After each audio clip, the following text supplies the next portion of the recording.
Alright, we're gonna do a tutorial for beginners in digital art. I am going to be using Clip Studio Paint for the software, but you can do this pretty much on any other system. I'm pretty sure they're all very similar. They're all based off of Photoshop. Anywho, this is for a beginner. I'm not talking about somebody who's like in school for this because they're taught how to do color theory and palettes and Photoshop and all that stuff. This is for literally somebody who's just like, hey, I have Procreate on my iPad. What do I do to make the skin look good?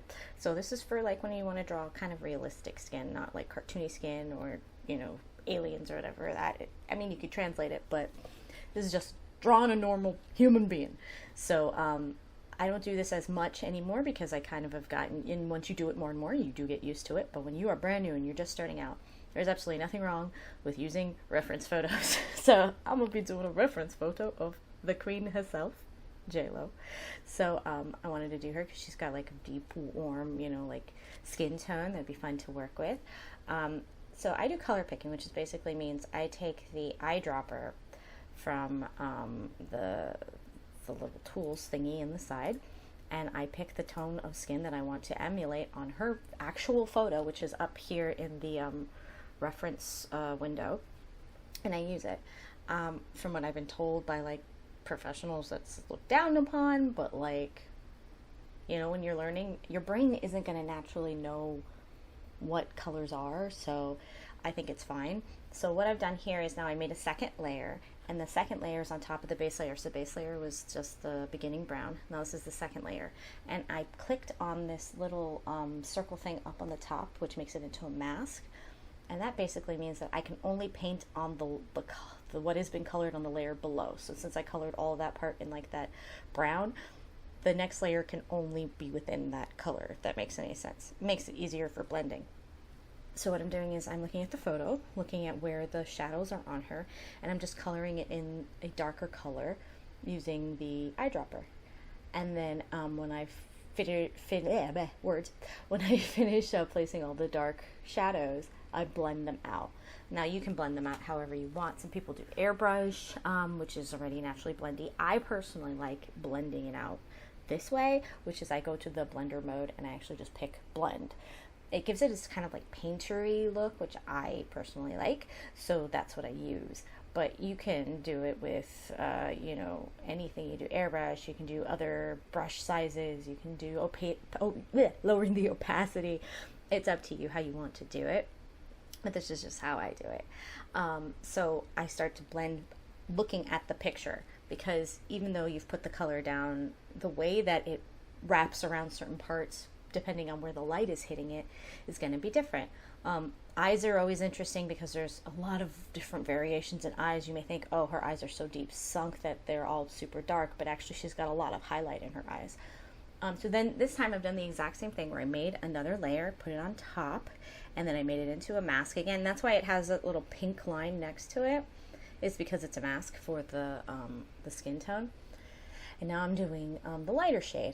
Once again, I used a color picker. And the reason why I keep saying color picking is fine because your brain may naturally tell you, oh, her skin is brown, so the shadow will be dark brown and her highlight will be light brown. But that is not necessarily true with natural skin because of what's under it, bone and blood and muscle. Your skin is slightly translucent, so some of that pinks and whatnot and blood tones are going to come through. So while you're color picking, you're actually going to see that her deepest shadow is actually a dark red, and then her highest highlight is actually more gold. So that's why the color picking helps so much, because it makes them not look like blocky. It makes them look real. And I know that's something that's kind of like hard to learn when you're just doing painting, and I know you can use an overlay and a multiply, but I personally just don't like the color quality because I think it doesn't look very real, but that's just me. So that's why I prefer to do this. And then once you've done it enough times, you will know that if you're doing somebody's skin tone and you want to go certain warm colors, you're going to kind of pull it to the reds. If you want to go cold colors, you're going to kind of pull it to the blues or something like that, because skin is not just one color. It is multiple colors. And then I did it for the fourth layer. This is just me. You can just do one shadow and one highlight, and that'd be fine. I do 4. So I do a regular shadow, a regular light tone, and then I do deep, deep, deep shadow, and then highlight. And so now I'm doing a highlight. And each time I do it with the mask, and I just stack them on top of each other. I personally like the way it turns out looking. And the levels of blending that you do depends. Like, I like to blend a lot, but I've had to learn to not completely blend everything because then it disappears and becomes muddy.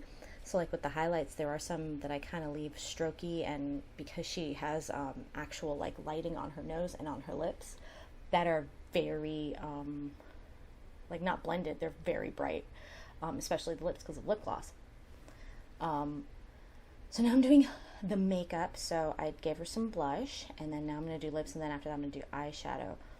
The lips always, for some reason, for me, are always so hard, and I don't know why. They are like the bane of my existence. I think it's because, like, while drawing lips, I always forget that they're like three-dimensional, and I try to draw the top lip and the bottom lip the same color.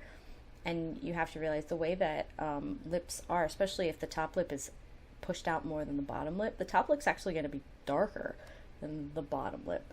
And then it depends on how much, you know, makeup. Like, she's got a lot of lip gloss, so she's going to have very shiny lips. And it may even, like, I did these little strokey things to try to emulate, like, the glowiness. And you can actually see, like, where I put, like, the highlight on her nose and I didn't completely blend it out. That's because in the photo, she actually does not have it blended out. There's a pretty bright line from the studio lighting that is on her nose. And now I'm doing eyeshadow. So in the picture, it may look like very natural, like, tones on her face, but she is wearing eyeshadow.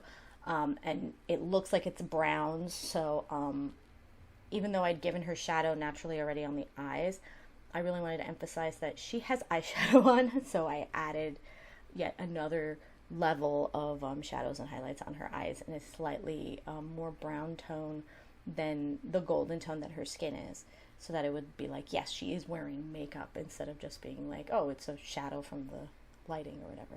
And then that was just me turning off the line art just to see what it looks like without the line art. I am slowly working to be more comfortable to not have line art, but as of right now, I'm not there yet. And then I just colored in the eyes because she was looking possessed. And it was freaking me out, man.